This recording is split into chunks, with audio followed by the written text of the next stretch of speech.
Ugh.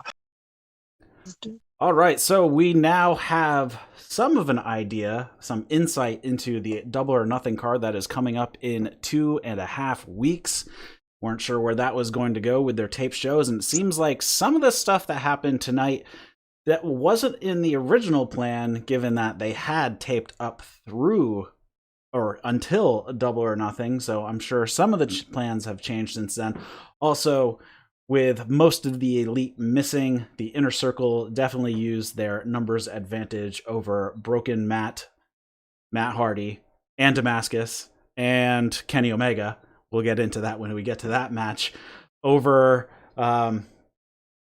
in their street fight, which was a very interesting one to say the least. So, thanks a lot, everybody, for tuning in to That's Wrestling. My name is Eric LaRoche.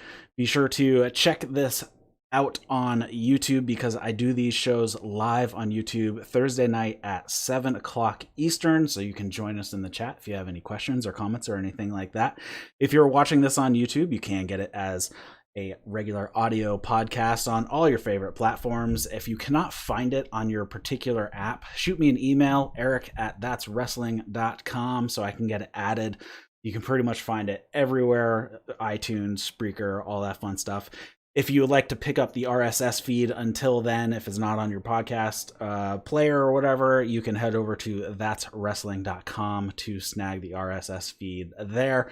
And if you're listening on iTunes or you have an iTunes account, or even if you don't, go to iTunes and be sure to leave a review, a 5-star review, hopefully. Definitely helps us out and gets us up in the rankings a little bit.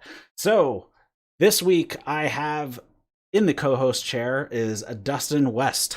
Thanks for joining me, Dustin. Thank you so much for having me, man. It's a pleasure. All right, so before we get into it, why don't you tell us a little bit about yourself and where you are in the wrestling landscape?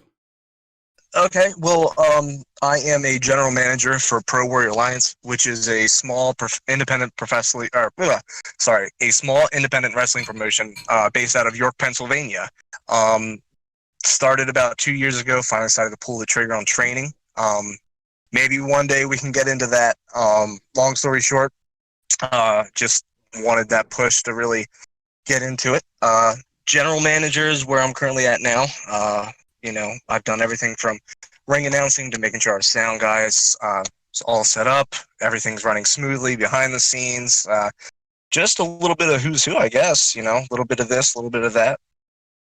Awesome. Yeah, I'm sure we're definitely going to have some non AEW Dynamite review podcast with Dustin because we had some very fun discussion beforehand, and I think we will have some one-off podcasts to cover various topics in the landscape that just don't fall within a review session, and we don't want these things to go like 3 hours long. So all Right. right, so let's get into this show. The show starts off. We have a quick recap of the 2 TNT tournament matches from last week, and then we see that the show is live from Daly's Place once again down in Tampa, Florida. The typical wrestlers are in the crowd. I saw Billy Gunn, Austin Gunn, Pineapple Pete, as he is now being called by Jericho, or Shug D. Hikaru Shida was there, Britt Baker, Jimmy Havoc, and of course MJF and Sean Spears were doing their regular gambling on all of the matches.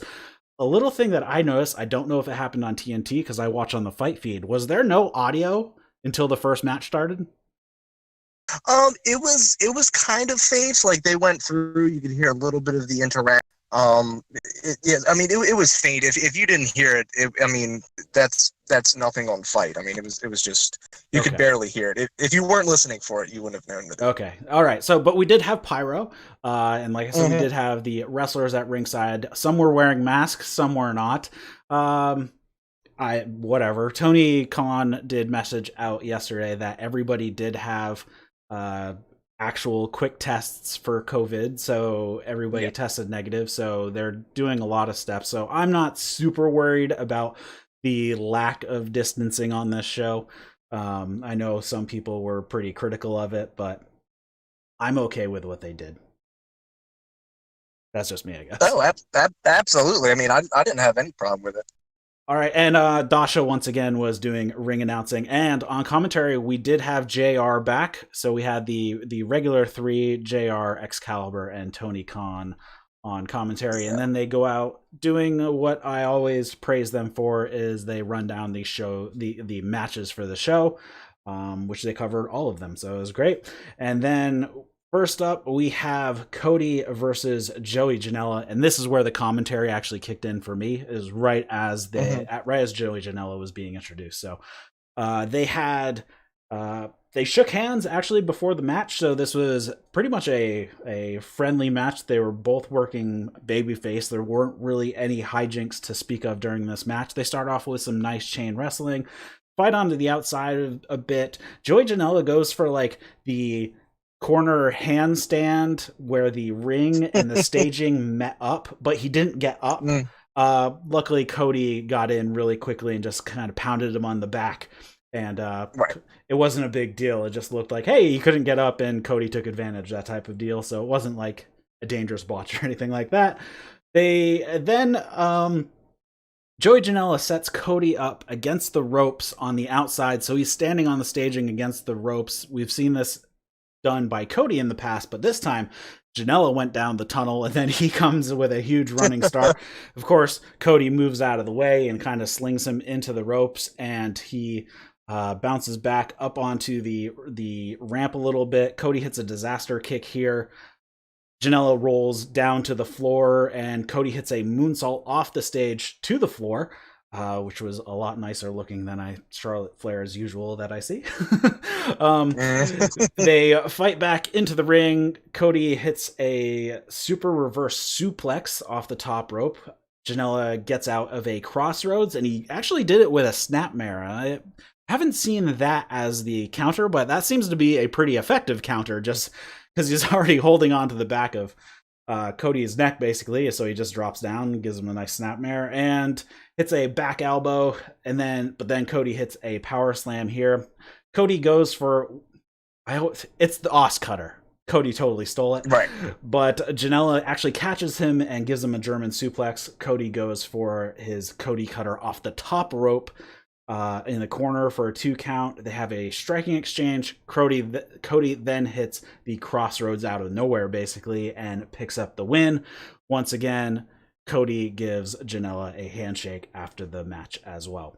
I thought this was a very good opening match, and I know Joey Janela is known for, his hardcore stuff, but he's a solid wrestler, and he can do a straight match just fine. Oh, absolutely. I mean, I remember watching this match, you knew Cody was going to win. It was definitely designed to help Cody get some steam. And I remember watching this match, and I remember, right when Joey Janela kicked out of that reverse suplex off the top rope, I was like, oh, okay. We got a match, and you mentioned the chain wrestling, which was really solid. And I was expecting with Joey, I wasn't really sure what I was going to get, but when the chain wrestling started and the technical wrestling started and the kickouts and the reverses and that, like you said, that suplex, I mean, it was executed really nice. And right after that match, I thought to myself, if this is how we're going to kick off Dynamite, it's the first live show they've had in, I guess weeks. Yeah, I think we're at week, I think this is 6 weeks, so 5 weeks of tape shows we've had. And considering Janela, did not miss a step, man. For the first live show, the first opener, it just felt good to get back to it. And I really enjoyed the match. I really liked it a lot. Yeah, and I know even before everything that they had to go to tape shows, that Janela was actually looking to work more indie dates on the weekends so he could get more reps in, because just working if he's lucky, one show a week, he wanted to get more ring time. So he was actually trying to get a lot more indie dates, which AEW allows all their guys to do pretty much. So he wants to just get more reps in just because he hadn't been doing much. So it doesn't seem like he has gotten any ring rust at all, even though he probably hasn't wrestled in a solid 2 months at this point. Yeah, I mean, he did not miss a step, man. I mean, you could tell when he did try to get up on that little staging area. First, I guess his first step missed. The second one, he kind of missed. And then Cody, being the professional he is, just didn't want to stall on it. And he just wanted to, like, okay, hit him in the back and then keep going. But other than that, I can't see anything wrong with that. Joey Janela did great. Cody got the momentum. I mean, it was just a solid way to kick off Dynamite. Yeah, and hopefully this type of wrestling will probably prolong his career from taking it instead of taking a bumps off of warehouses into trucks. All right, next up we had a video package basically covering the women's title picture since Nyla Rose won it from Riho. It basically showed a good amount of the women's division that they're all kind of jockeying for position at this point, but the top runners here we have Hikaru Shida, Penelope Ford, Britt Baker, and Chris Statlander were kind of a bit of the focus here besides Nyla Rose, of course. This was a very good package. I noticed that the guy doing the narration, I've heard him on all types of shows, just not even wrestling shows, but just like big time shows on like Discovery Channel or all that type of deal. So they it kind of sounded like I was listening to like an inside the NFL play-by-play. It was really good. Something like that, yeah. Oh, that might be where that voice comes from, because obviously the cons are hooked into all those types of people, so they could probably get those kind of narrators. And then Tony Schiavone goes onto the stage to interview Nyla. Really, it was a very short interview. Nyla basically says that I am the most dominant force in the women's division. It's me. It'll be me. It will always be me. And then she's basically going to say, I'm going to go kick this girl's ass, and let's get to it. And then we had Nyla Rose versus Kenzie Paige. From the back, before they actually showed, I thought this was going to be Danny Jordan. I'm like, oh, don't squash Danny. I like Danny. Anyways, it was Kenzie Paige. She's actually she's an 18-year-old rookie. She's been wrestling since she was 14, and JR actually mentioned that she was trained by Tom Pritchard and Glenn Jacobs, no less, in Knoxville. It was basically a squash. A few bumps looked like Nyla put a bit much on the move, causing Kenzie to over-rotate on a German suplex that she landed really high, basically on the back of her neck there. And then Nyla did a swanton off the top rope, basically landing full weight right onto Kenzie. And one thing I noticed, I actually replayed it a couple times to figure out why she did this, and I couldn't figure out why. So it must have been Kenzie actually grabbed her leg after the swanton, which is a very weird thing to do. So I thought maybe Nyla elbowed her right in the thigh or something in landing, and that didn't seem to happen. So I'm guessing that the landing, since it was basically Nyla's entire weight landing on it, caused her hips to rotate a little unnaturally and might have pulled something in her thigh, in her quad. So hopefully she is okay, because that didn't look like something you would normally sell off of a swanton. But that was basically the gist of that match. She gave her 2 power bombs and then a beast bomb, like all right in a row at the end, just to put the exclamation point on it. And that was the end of that match. Yeah. Kenzie Paige got her ass kicked. She went out. I mean, she ate one of the moves that I saw. She ate a Nyla Rose clothesline, and that double power bomb, the swanton. Kenzie Paige, I gotta praise her, man. She did her job, which is to make Nyla Rose look like a powerhouse, which there's no denying that she is. The promo that she cut with Schiavone, she'd said everything in 20 seconds, and that's all she needs. Right, and that she goes out there. Go. Oh, sorry. No, then she goes out there with Kenzie and just delivers, and you're watching. You're like, yep, that is the woman's division right there. And Kenzie Paige, I mean, both parties involved, but I really got to give it to Kenzie on this. She did her job, and she did it very well. I wonder if she is one of QT Marshall's kind of projects at this point. Obviously, she was trained by Pritchard and Jacobs. I'm wondering maybe why she was in that area. Or maybe she's a cast-off from NXT that never got anywhere. If she's down in Florida. Maybe. Right. We'll see. All right, next we have an MJF promo. He's basically sitting in this chair. It looks like he's on like the 50th floor with a nice skyline in the background. It was actually green screen, but they did a decent job. It looked cool. Basically, he says he notices that the younger talent are claiming that they're going to be the next big thing while they're almost 30. He says, that's cool, that's cool. You know what's really cool, though? Just being the big thing and that he's only been on national TV for 5 or 6 months. He says, I'm the guy, and that's just a fact. Nobody seems to want to admit it. So all they do is, to quote my mentor, they move the goalposts. Even though I've been in the sport as long as a cup of coffee, they start comparing me to legends. MJF is great, but he's not The Rock. He's not Flair. He's not Piper. He continues on to talk about how he's ratings, how he's an in-ring prodigy, how he has more it in his pinky than everybody else has in their own body, their whole body. And he says he's not The Rock. He's not Flair. He's not Piper. He's something that the sport has never seen before. And then he says that he knows that even while he can take this time off for an injury, he knows that his throne will be waiting for him, and next week he will be back on his throne. And while he's saying this, he actually stands up from his chair, and then 2 guys come in and replace the chair with a throne. And this is kind of where the green screen breaks down a little bit, as it's right. Not as great because they were on a full green screen stage and the entire scene was green screen, but perfectly fine. I thought again, once again, MJF cuts the completely narcissistic, over the top promo that he's been cutting for weeks now, and I thought this was perfectly in his lane.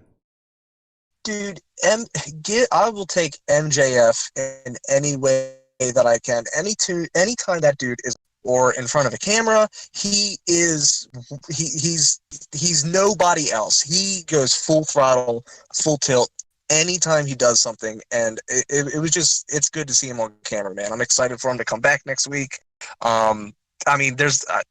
He's great. I mean, you want to boo the guy because he's arguably one of the best heels in the business, but you can't help but love the guy. I mean, he's great at what he does. Undeniable. He is. Did you see him on Brandi's cooking show? I did not. It's on my save list. Yeah, I'm gonna be watching that soon, I promise. It was excellent. He was in character the whole time. It was great. Next up, we actually have a Shawn Spears video. It looks like he's recording it in maybe like a hotel room or something like that. Basically, he's talking about how Cody is to blame for how the match between Dustin and Lance Archer ended. He questions why Cody didn't save his brother from the beating and not throwing in the towel. And then he asks, are you selfish, or do you think that you alone can carry the Rhodes legacy? Dustin's career is over now, but I couldn't care less about what happens to you or your brother. Now, as a brother myself, I don't think I could live with that. But Cody, I think you've proven that you can.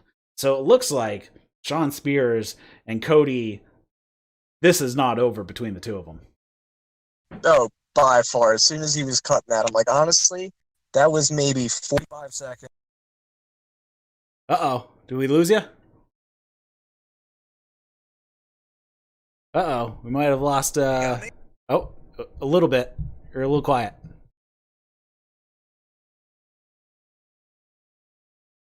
All right. Well, we will work on trying to get this. I will disconnect and reconnect, and let's see if that helps anything. And I will continue on after that if it does not. And we will see if I can get connected here. See if we can get Dustin back.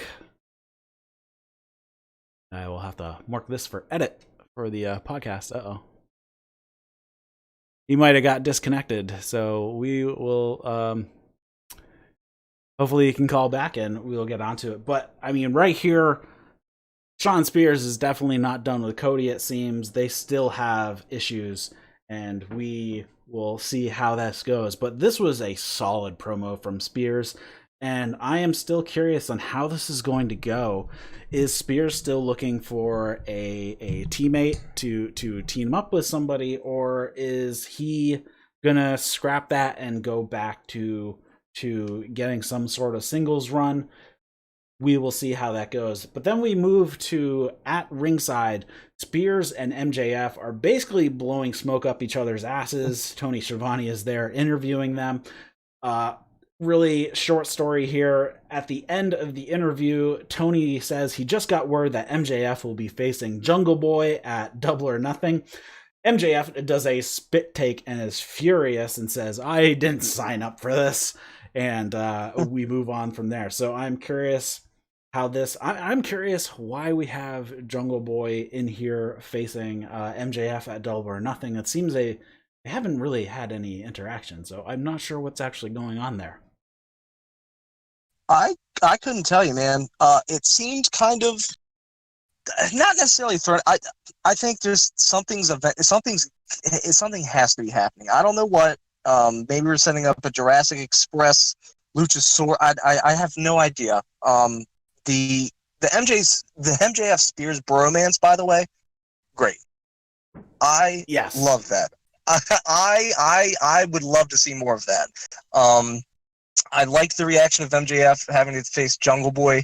He just seemed almost like disgusted, like, really, this is who you're gonna put me with? But like, I'm excited for it. It didn't really make sense because, yeah, like you said, these two have never really gone at it yet. But I mean, the two were great to watch, so we'll see what happens. I mean, there has been tension between Wardlow and Luchasaurus, so yeah. Maybe this will eventually turn in. We will end up kind of getting our three-way here with MJF, Wardlow, and Spears versus the Jurassic Express as a whole. That could be a stepping stone. That'd be great to watch. Yeah. And yeah, I agree with you. If they kind of move Spears and MJF together, then Spears has his partner if he needs one, and MJF can still kind of do his thing as being the mastermind, or even Spears can tag with Wardlow, so they still have like the trio there, and Spears can be kind of like the sidekick to MJF versus Wardlow's bodyguard status, I guess. Right. I mean, regardless of how they do this, I think it's going to be fun to watch. So I can't wait to see where it goes. Them gambling at ringside all the time is just hilarious. Oh, I love it. I always try to look for it, honestly, when they're doing camera shots. I really do. Yeah. So did you watch this on TNT? I did. Okay. So in this next match is a funny part that you didn't get to see. So next up we have Frankie Kazarian versus Jon Moxley. Again, this is a very solid match. Right at the beginning, we had solid chain wrestling, mat wrestling for the first 5 minutes. Moxley then drops Kaz over the top rope onto the ramp, and Kaz actually starts favoring his knee at this point, kind of like he landed hard on the ramp or something like that. I'm assuming that was a work. They fight on the outside during the commercial break, and this is what you didn't see, is during the commercial break, Kaz is leaning up against the guardrail, and behind him is MJF holding a ton of money. He's like, "Come on, man, you can get. You're doing good. You're doing good. I got money riding on this." And Kaz like slaps his hand up towards MJF. He's like, "All right, social distancing." And then you hear some more. It was all throughout the commercial. You can hear MJF yelling that he's got money on Frankie, and you're doing great, even though he's kind of getting beat up, and they're throwing each other in the barricades. So I'm not sure what you actually saw of this part. Was there picture-in-picture during this commercial? I'm not sure. Honestly, I can't even remember. Okay, but anyways, they're on the outside throwing each other into barricades. Eventually, they get back into the ring. More mat wrestling. Moxley then hits the ugliest but most painful looking V-trigger. Moxley then jumps off the top rope to the floor, but Kazarian actually hits him with a big boot on his way down. They go back into the ring. Kazarian hits a springboard missile dropkick, then a slingshot DDT for a 2 count on Moxley. Kazarian hits a backstabber and then an unprettier for a very close 2 count. They exchange a bunch of strikes. Kaz hits the shotgun dropkick into the corner. Moxley responds with one of his own. Kazarian actually reverses out of a paradigm shift and puts on a submission. Kind of really just had Moxley all tied up. He had both of his arms and one of his legs, but he ends up getting booted in the face a few times to release that hold. Kazarian hits a leg drop off to the back of Moxley's head when Moxley was on the apron. He looked like he was going to do a spear through the 2 top ropes, the top and the middle rope, and that's when he comes down with the leg drop across the back of the neck. Hits a German release suplex on Moxley. Kazarian lands a bunch of strikes, but then Moxley fires back and hits this massive clothesline. And then Kazarian tries a few roll-up pins Moxley gets suplexed into the turnbuckle. And then Kazarian goes up to the top rope. Moxley runs after him, but he kind of gets knocked back to the ground. Kazarian misses a charge, so he gets thrown into the turnbuckle. Moxley hits a paradigm shift and picks up the win. So before we get on to what happened after this match, once again, I thought this was a very solid match. Dude, I can't argue with you. I liked it a lot. Also, anytime I get to see any member of SCU wrestle independently and not as a team, it's always a treat. Yeah, they said this was Kazarian's first singles match since January of 2019, so about a year and 4 months ago. And you're going up against the AEW World Heavyweight Champion. Yeah. He did great, man. SCU's one of the best tag teams in the biz. Frankie Kazarian is incredibly athletic. I thought his style and Mox's style meshed really well, and I mean it was a good match. Mox coming back. I didn't expect anything less. It was a good fight, good match. Yeah, I've been a huge fan of Moxley since he left WWE because he can show that he can do all types of styles. He can do the mat wrestling. He can do the submission wrestling because he does train in jiu-jitsu at Randy Couture's gym. And then obviously he is the brawler type of guy as well. So he can pretty much mesh with any style. You know, one match I would love to see. Did it even happen in the G1? Might have happened in the G1, but I didn't see it. Would be Zack Sabre Jr. versus Moxley. I'm not sure if that happened in the G1 or not. Okay. I'll have to check because that would be a very interesting match. But then we go into the big story coming out of this is as Moxley is in the ring, the Dark Order, about 7 or 8 of the Creepers come out and beat Jon Moxley down. Daniels and Scorpio Sky come out to try to help, but they also get beaten down. So basically, Dark Order beats down all of SCU and Jon Moxley. And then number 10, who is the new signee that we saw in a package probably 3 weeks ago, 2-3 weeks ago. Number 10 gave Moxley a massive spine buster, and then out strolls Mr. Brody Lee. He comes out with a chair and decks Daniels in the head with a chair. He did get his hand up. The Creepers feed Moxley to Lee, who gives him a discus lariat and just lays him out. And then Brody Lee snags a microphone and said that he's here to answer the bounty that you put on your own very head last week. There's no crowd here to save you, no energy to lift you up. This is the energy you feel now, referring to the Dark Order. He says that he's not the same person that he's dealt with in the past. Says that any of his followers would sacrifice themselves for him. Says that he wants the AEW title. Unfortunately, you are the one with the crown jewel of professional wrestling, and I challenge you for the AEW World Championship. And says that if he doesn't answer his challenge, we will make you. Throws down the mic in front of Moxley, who's laid out on the ground. He's trying to recover himself. He's breathing hard and kind of he lays out some spit on the mat and grabs the mic and he said, "Dude, all you had to do was ask." And starts laughing. All you had to do was ask. And then Brody Lee kicks him right in the face, and the Creepers beat down Moxley some more. Number 10 grabs the title belt and brings it to Brody Lee, who is holding it when they go to commercial. And then it was confirmed at the beginning of the next match that, yes, Brody Lee did in fact leave with the belt. They mentioned that the belt is in his possession now. So we will see how that goes now that he has stolen the AEW title belt.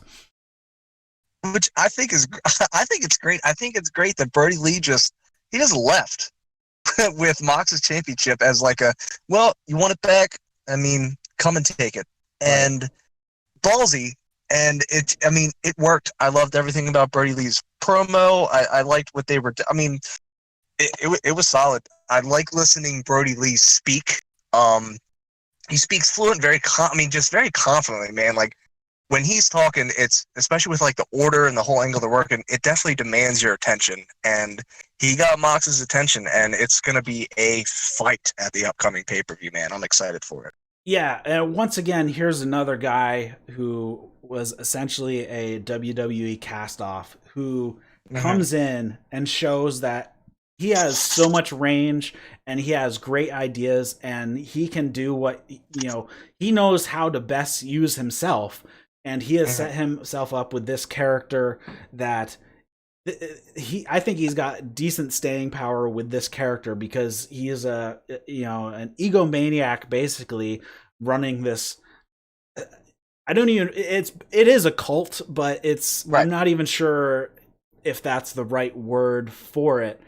But we will see how it goes. But he's just leading this group and kind of, I don't know, maybe getting them in a bit of a Stockholm syndrome type of deal.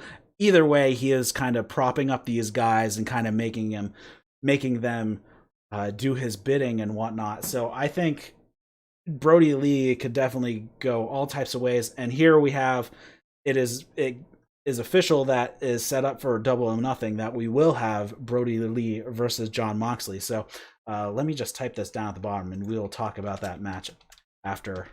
Let's see, Moxley Lee, so I don't forget. So we'll talk about that after the rest of the matches here. So next up we have it's a Brandi video promo. She's basically sitting behind a desk. The gist of the promo is she basically cuts a promo on Jake and Lance Archer. I thought this was a very solid promo. Basically, she says, "You don't know me. You don't know who you're messing with. From now on, keep my name out of your dirty mouth." She basically runs down how you're messing with the wrong person and you don't know anything about me. You may know the people I do business with, but you don't know me. So don't get in the way. I loved it. I also love how she contrasted herself as the dark to Cody's light. I like how she painted Cody in this picture of just light, and then she just came across as very intimidating. Like, she can definitely handle herself, and I loved it. I thought the promo was spot on. I thought it was. Yeah, and she seems more complicated, I guess is the way to go. Right. And obviously, since AEW started, her entire journey of how her character has gone has been complicated. So I think they've slowly smoothed it out. So her character is a little bit more. We know what her motivation is at least, whereas previously with the Nightmare Collective is a little scattershot at that point and just was not working. And then they had to kind of make a bit of a U-turn here. Yeah, we know her motivation, but we're not quite so sure of her intentions, and that's great. Yeah. So next up we have QT Marshall with Brandi versus Lance Archer with Jake the Snake. This is basically a squash. QT did get a little bit of offense in here and there. He actually got Archer up. It looked like he was actually going to give him like a Falcon Arrow, which he could have if he wanted to, but Archer kind of fought out of it. And then Archer hits the blackout. He actually ends up pulling Marshall up at 2 and then uses the claw, smashes QT Marshall's head into the mat a couple times and pins him with his everyone dies claw finish that he likes to use and actually has been using a decent amount of this year, especially in Japan. Or last year, actually. It looks very brutal, man. Like, that's no joke. It looks intimidating as all get up, and I love it. Yeah, and I love watching QT Marshall wrestle, even if he is getting squashed, because he's actually really, really good, and I think people are really missing out on some of the stuff that he can do. Yeah, he's really great on his feet, very well balanced. He never seems out of place. He always seems to be in the right place at the right time. QT Marshall's great, man. I'm telling you, a lot of people sleep on him, but the dude's really talented. And again, just like I talked earlier with the Kenzie Paige Nyla Rhodes match, QT Marshall just did his job, man. And Lance Archer just, again, same thing with Cody. Build up some steam, build up some momentum to Double or Nothing, and Lance Archer looked like the absolute monster that he is. Yeah, and there was actually one move that QT Marshall, I don't even know what to call it, sloppy style. QT Marshall does like this sloppy style, and basically he did the handspring into the ropes, and then did the enziguri. That was right. hilarious. Yeah, that's great. I love his kind of over the top rope stuff. Some of it looks like he's screwing it up, but he's doing it that way on purpose. I guess I can just call it. He's done it 1,000 times, but you couldn't tell by watching him for the first time. Somebody in the chat right here says, "I never thought I would be into the claw at all, but he's doing a great job with it." All right, and then the really big story here was after the match. Oh, actually, during the match, there was a funny spot where Britt tries to hit QT Marshall with her shoe, which she has been doing to various wrestlers. What? Well, no, sorry, I was thinking of the MJF line in the background. Oh, what did he say? So Britt Baker or whatever with the shoe, you just hear, and of course it's a Austin Powers throwback when MJF's just saying, "Who throws a shoe?" Honestly, and it was loud. It was stupid, but I'm sitting on my couch laughing like an idiot because it's an Austin Powers reference in a wrestling show. I wasn't expecting it. MJF, perfect comedic timing, man. Yeah, so Brandi grabs the shoe out of Britt's hand and throws it up in the stand. So then what happened after the match was Britt actually attacked Brandi from behind, gives her a DDT on the floor outside, and then Britt rolls Brandi into the ring. Jake brings out a giant snake and puts it on her. Very 1991-ish of him. So where is this going? Is Britt working with Jake? I have no clue. Well, because this seemed orchestrated by the two of them. Because why would Britt throw Brandi into the ring and leave? Yeah, Jake could be representing Lance Archer, and then Britt Baker against Brandi and Cody Rhodes. I guess so. It didn't seem so random. It definitely seemed well placed for a reason, and I guess we'll find that out maybe on next week's Dynamite. Yeah, and now that you even say that clicks right there. If Britt is going to be up Brandi's butt, and Lance Archer is, Jake has the problem with Cody, it would only make sense that Jake gets somebody on his side that can take care of Brandi for him. Yeah, makes sense. So I wouldn't mind seeing a bit of a Britt Baker, Lance Archer stable with Jake the Snake. That could be very interesting. It's not the stable that I knew I wanted until right now when we talked about it. I want that. Oh, yeah. And then they announced some of the matches, which we already know, plus one more for Double or Nothing. So we have Brody Lee versus Jon Moxley for the championship. We have MJF versus Jungle Boy. Cody versus Lance Archer, which I noticed they did not say Cody Rhodes this week, even though they did last week. And that is going to be for the TNT title. And then we have a casino ladder match, which the winner of that will get a world title shot. So I'm curious if they're going to do it Money in the Bank contract style, where you can cash it in wherever, or if it's like a guaranteed for All Out or something like that. Yeah, I kind of want to see where that goes. It piqued my interest. Yeah, it would make sense if the title shot happens at All Out, and that's kind of, their briefcase as the G1 always gets a match at Wrestle Kingdom, whereas the winner of the casino ladder match gets a shot at All Out. That kind of makes sense. Yeah, I'd be for that. Next up, we have a really short segment with Taz and Darby Allin. I guess they're backstage here. Taz is basically asking how Darby's feeling after the loss to Cody, and Darby Allin gives no response here. He says that, you kind of pinned yourself. You did make a few mistakes, but I'd love to help you and teach you. And Darby just walks off. It's like Taz is offering to help you out. He's the guy you want to listen to. Right. The suplex machine is offering you advice. And then, Darby Allin didn't say anything because, he didn't have to. He frustrated and just left. So, yeah, it was a small segment, and, it gave Darby some airtime, and I guess it served its purpose. Yeah, I am super curious where this is going with Darby, because Darby has had some heel tendencies in the past couple matches. He took off Sammy Guevara's shoe to work on his ankle during their match, and then he chop blocked Cody's leg out from under him during their match. So like he's done some of these really heel tactics. So I don't know if he's gonna turn more to a darker, even darker side of him, because he's really babyface, but I think it seems like he might be going towards a in between type of role at some point. That he's just conflicted, I guess. Yeah, that'd be a good way to put it. Yeah, probably conflicted. I think that fits well. And now that you say that, I mean, if that's what they're trying to do, I'm all for it. Because Darby Allin's already a pretty edgy kind of guy, so just pushing him over that little bit is going to be great for anyone that's a wrestling fan. It just seems weird, though, because crowd-wise, he is one of the most over baby faces they've had. So do they really he's want over, absolutely. Although the time to turn somebody is when they're the hottest, so yeah, kind of makes sense.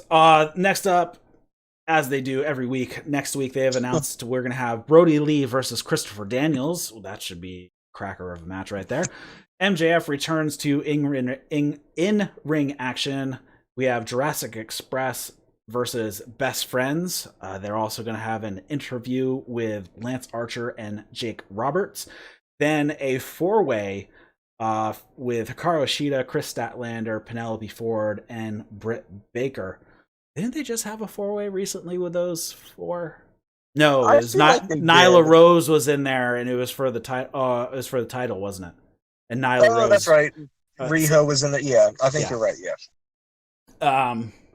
But I'm pretty sure all of them. So Baker swapped out as Nyla Rose was a previous match. But this should, again, be decent. Hopefully Ford does not get cracked on her head this time and is with it throughout the entire match. So yeah, that would be good. And then Chris Jericho is announced as he will be in-ring action. And we find out in a little bit, in 2 more sentences, I'll tell you who he is going to be facing. So next up we have Kenny Omega and Matt Hardy versus Chris Jericho and Sammy Guevara.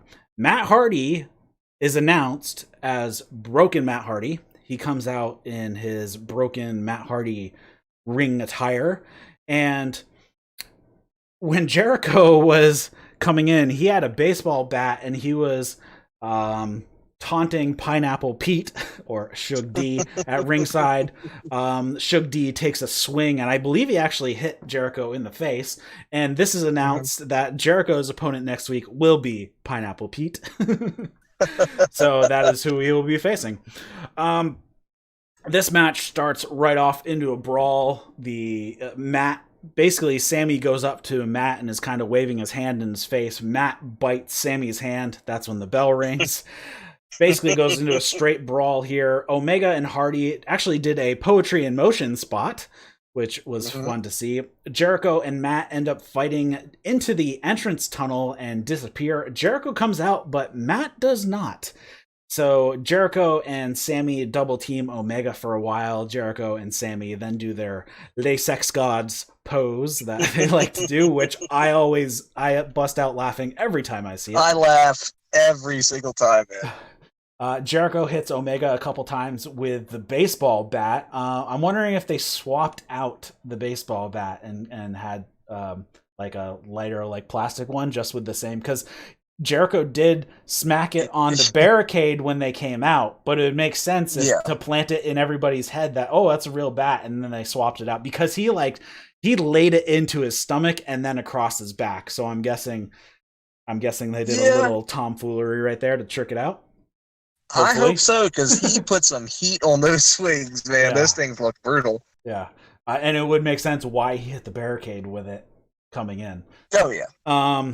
They mentioned that the Bucks and Hangman aren't there, and they actually do mention COVID, and that's the reason for it. Nick does have a newborn baby, so that would make sense that why he's not traveling and why he was taken out of the picture weeks ago. Anyways, before this all went down, he wasn't going to be on shows anyways. Yeah.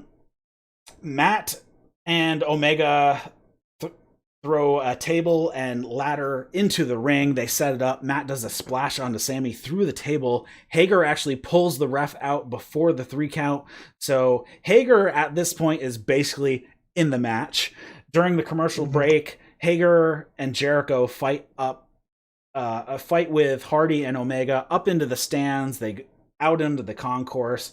Matt Hardy got cut on the back of his bicep somehow, but I don't know when that happened. I've watched the match twice, and I can't find out where it actually happened, but it happened somewhere between the ring and getting to the back of the concourse here. Matt and Jericho actually end up fighting in front of an ice freezer. Jericho grabs a bag of ice and smashes it on Hardy, and then him and Hager put Matt Hardy into the freezer and close the doors. Omega comes in and hits Jericho and Hager with a metal trash can. They start fighting towards the Jaguars football field because they're the 2 facilities are attached, so you can see the entire field in the background. Sammy finally rejoins the fight here. He runs Omega into an ATM, and Sammy grabs cash out of it, which was really funny because Excalibur is like, "Oh, that's how you do that?"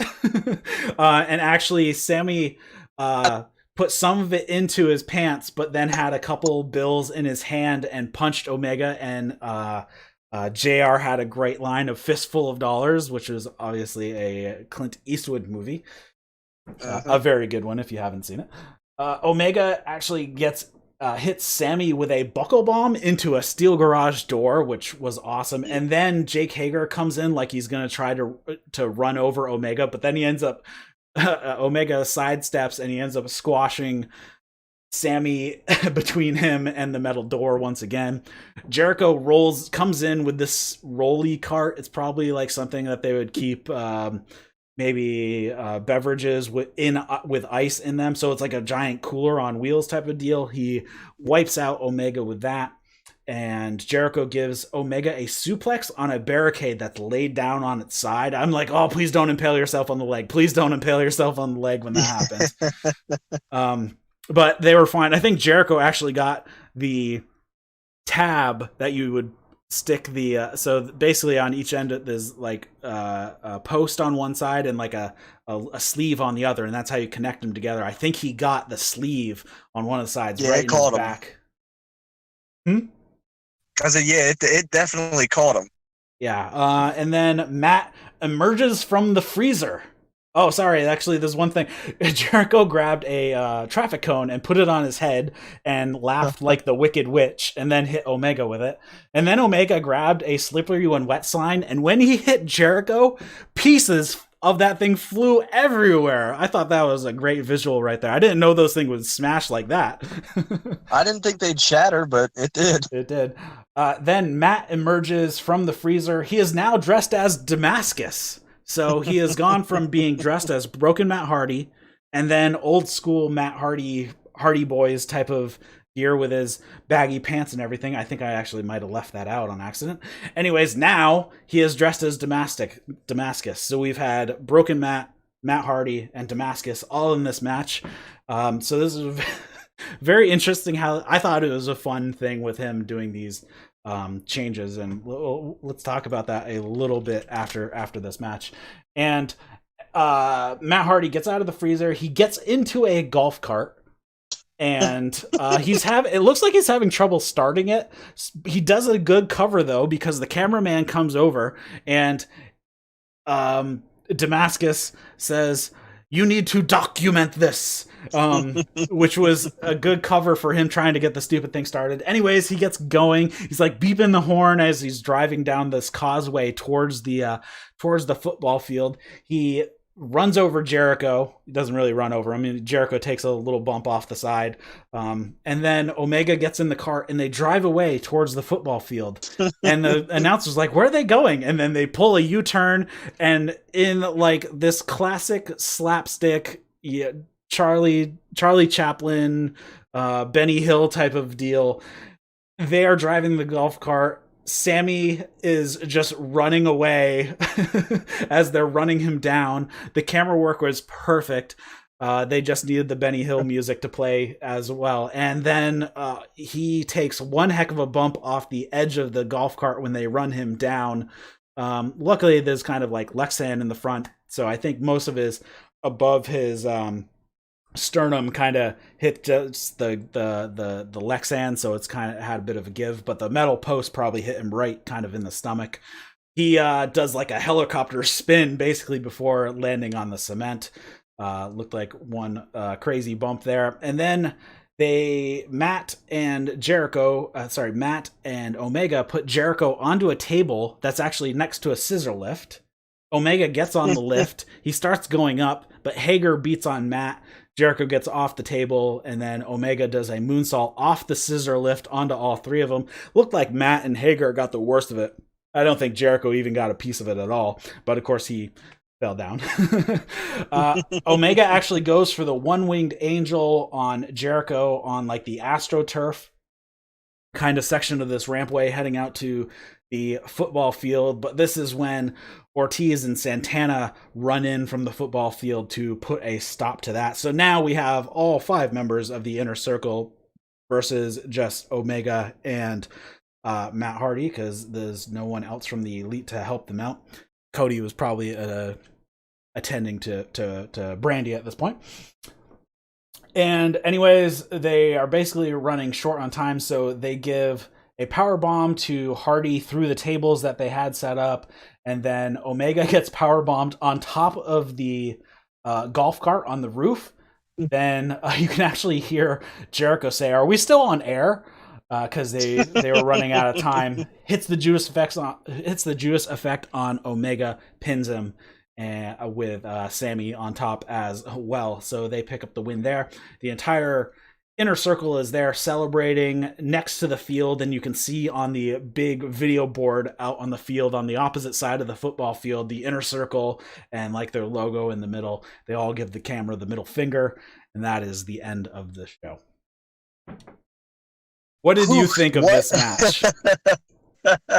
What, dude? It was advertised as a street fight, and it was probably one of the most fun matches I've seen in a while. It had everything, and I also liked the AEW crowd of the roster.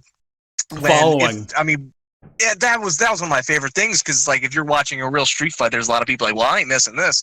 As soon as that fight carried into like the corridors, they were there with their phones. It was great, man.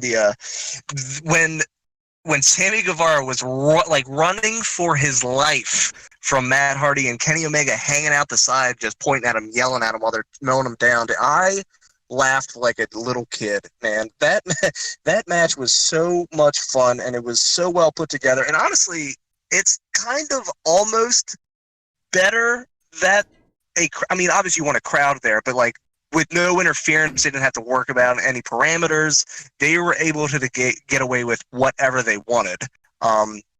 Yeah, that's Hager, one thing. With going back to the crowd for a second, since everybody who made up the crowd is basically part of the company or tied into the company, because there are some kids there, I'm guessing they're related to production or wrestlers or anything like that.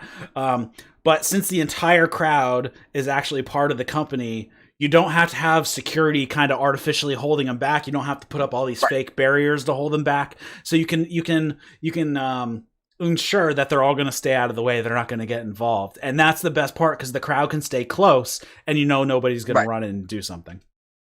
And it was great, I mean, no one got in the way.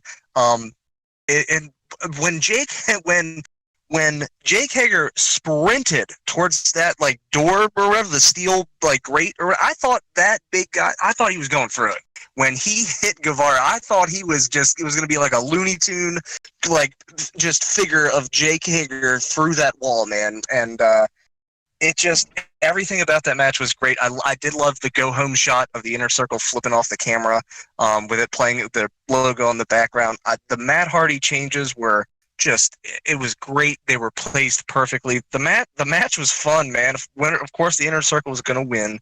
They had the numbers, but man, what a match. It was fun from start to finish. Yeah, I definitely have to agree with you. I thought this was one of the most fun street fights I've ever seen. I mean, they didn't do anything that was ridiculously crazy. The probably the most crazy thing was Omega doing the moonsault off the scissor lift. But other than that, everything was relatively safe. They didn't do any crazy bumps. Nobody took any like serious damage from any of the weapons or anything. Oh, and then there was the spot on the barricade. But other than that, that probably wasn't too bad either, given how it was set up.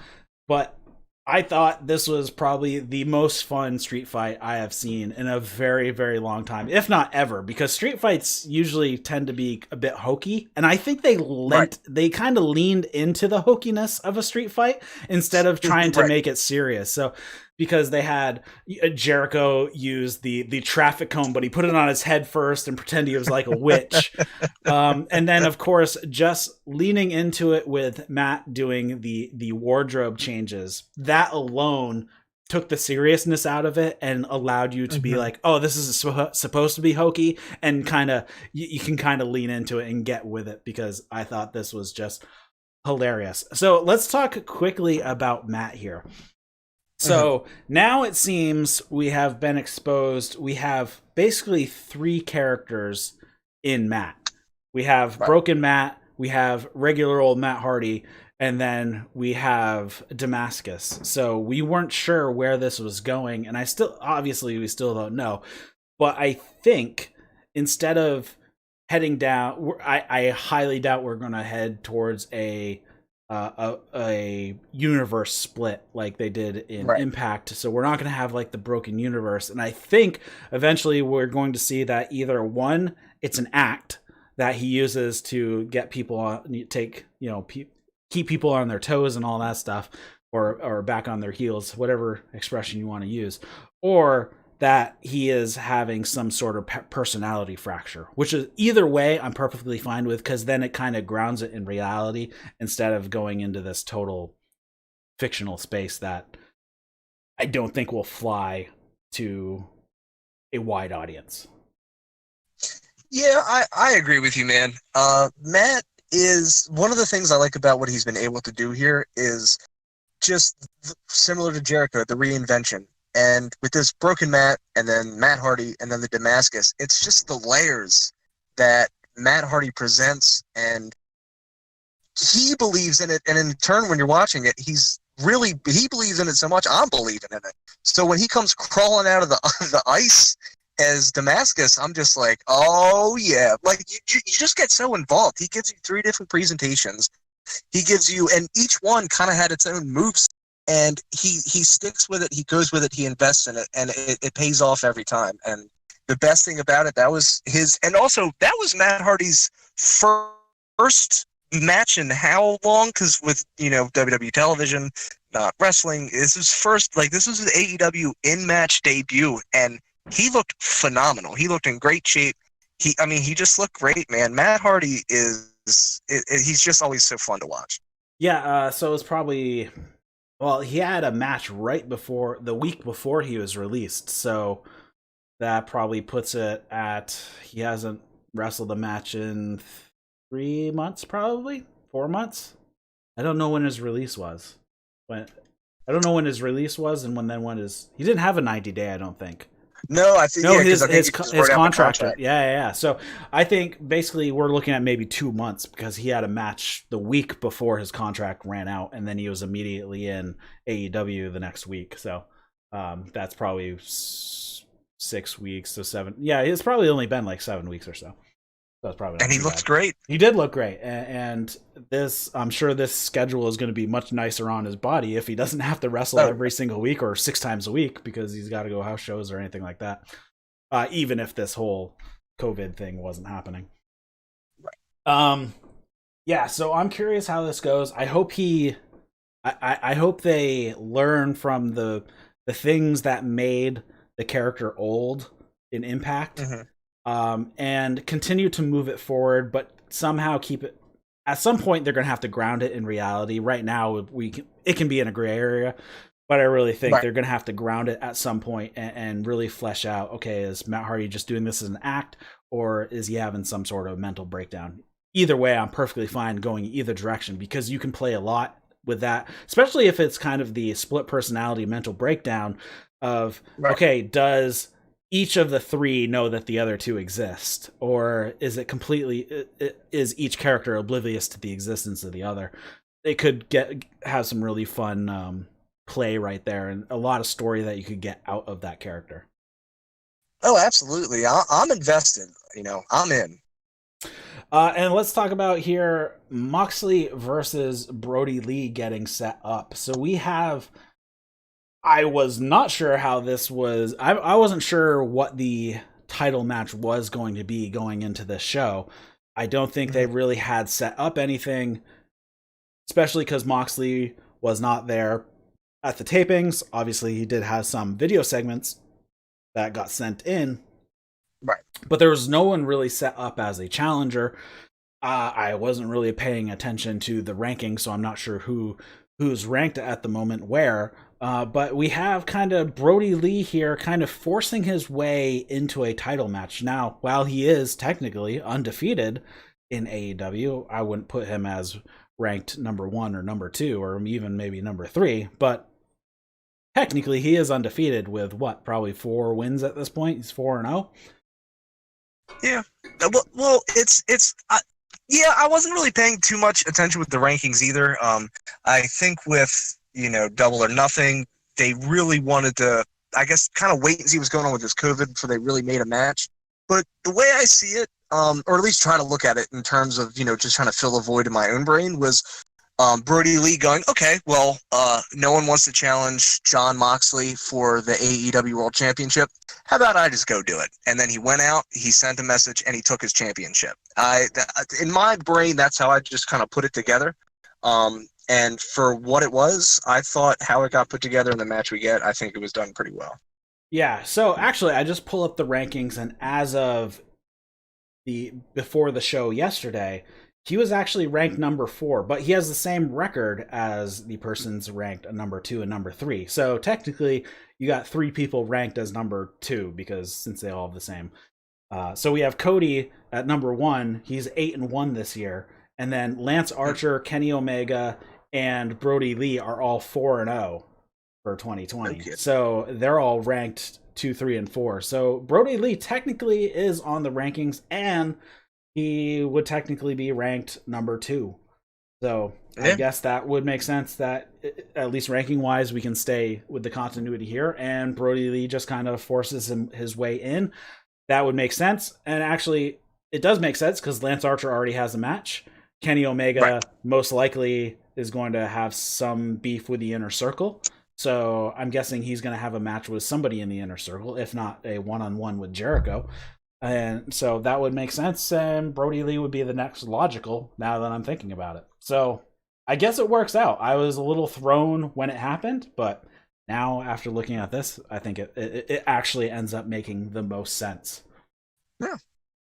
I'm curious how the match will gonna. I'm like 90% sure that Jon Moxley is going to win. How it's going to happen? You don't really want to beat Brody Lee at this stage with him just coming in, but you obviously do not want to beat Moxley. So I am guessing that one of his minions makes a mistake, and that's how he ends up losing the match.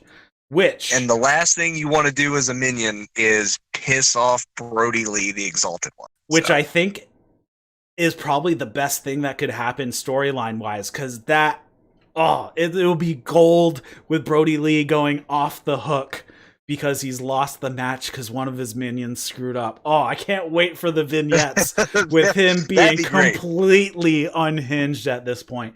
And I'm curious what unhinged McMahonisms we're going to see, because all of his little quirks are Vince McMahon's real life quirks. So I'm looking forward to seeing what's going to happen out of this. I cannot wait. All right, you have anything to add for this recap of this show? No, Eric. I think we hit the nail on the head. It was a great show. First live show back in a few weeks. Jim Ross was back. Shivani, Excalibur. The matches were great. They set everything up for the pay-per-view. All in all, Great show. Great show. Cool. All right. Tell people where they can find you if you want to give any plugs and whatnot. If you're on Instagram, you can follow me DC_West_, or if you live in the South Central Pennsylvania area, or you're just a fan of independent wrestling, you can go like Pro Warrior Alliance on Facebook. It is a small professional wrestling company, like I said earlier, based out of York, Pennsylvania, and it is the same small independent wrestling promotion that I am the general manager in. So give us a like, check us out. All right, awesome. Thanks a lot for joining me this week. Thanks, everybody, for watching and listening to That's Wrestling. Be sure to check this out over on YouTube if you're listening to this as a podcast, because we do this show live, so you can throw in some questions or feedback or anything like that while we're doing the show. I do it at 7 p.m. Eastern on Thursday after the Dynamite show, and then if you make sure to hit the little bell notification, so when I set up a live stream, if we're going to do a one-off or do New Japan once it actually finally starts up, because they have a weird schedule, you'll be alerted when I set up the event, so you will know when we'll be going live for those types of shows. If you're watching this on YouTube, you can also snag this as an audio podcast on all your favorite platforms, but definitely head over to iTunes, leave a review. If you have a podcast app that does not have the show That's Wrestling, be sure to shoot me an email, eric@thatswrestling.com. You can also send comments, questions, feedback to that same address. I'm also looking for other co-hosts that can step in if somebody is unavailable. Shoot me an email, eric@thatswrestling.com, especially if you are following New Japan regularly.